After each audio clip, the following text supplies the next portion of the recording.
Okay, here's an example of how freaking out about a task actually ends up taking up so much of our time. Hi, my name is Maria. Follow me for tips on how to feel less overwhelmed and less exhausted. So yesterday I shared a video about how I was joking with my husband about having only 30 minutes of work left, but when I add the freak out time, it's probably gonna be more like an hour and a half.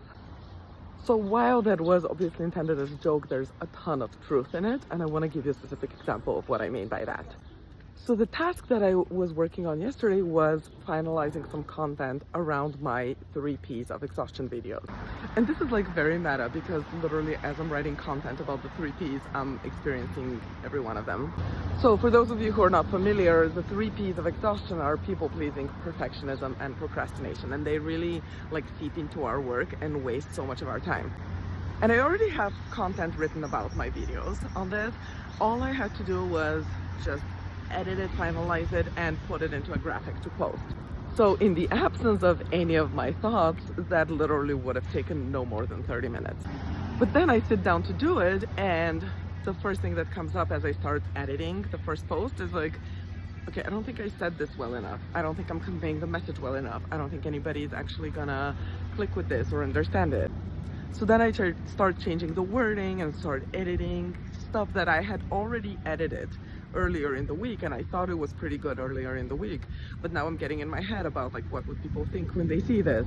So this is literally both my perfectionism and my people pleasing kicking in, right? I'm is this gonna be good enough? And also, are people gonna find it ridiculous, or is it gonna be embarrassing to post?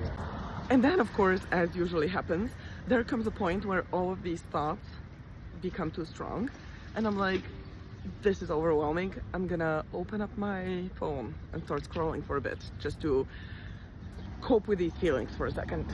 And who has ever scrolled for a second? Of course, the second you start scrolling, this turns into 20 minutes. So all of these thoughts that I had about how people are not gonna resonate with this, how it's not good enough, how they're gonna think it's embarrassing, were making me do a bunch of extra work that I didn't need to do. The stuff was already edited and already in really good shape, and was also making me procrastinate. So this is just a perfect example of how those 3 Ps, when they come together, turn a task that was supposed to be 30 minutes into an hour and a half. And when that happens to multiple things that you're doing during the day, it turns into you overworking for hours every day. And then of course feeling exhausted and frustrated with yourself and all those fun things.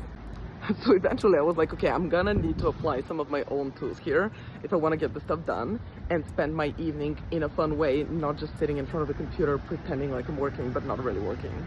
So if everything you just heard is stuff you go through every day as well, let's finally solve this. Watch the 3 Ps of exhaustion videos, which you can get for free using the link in my bio.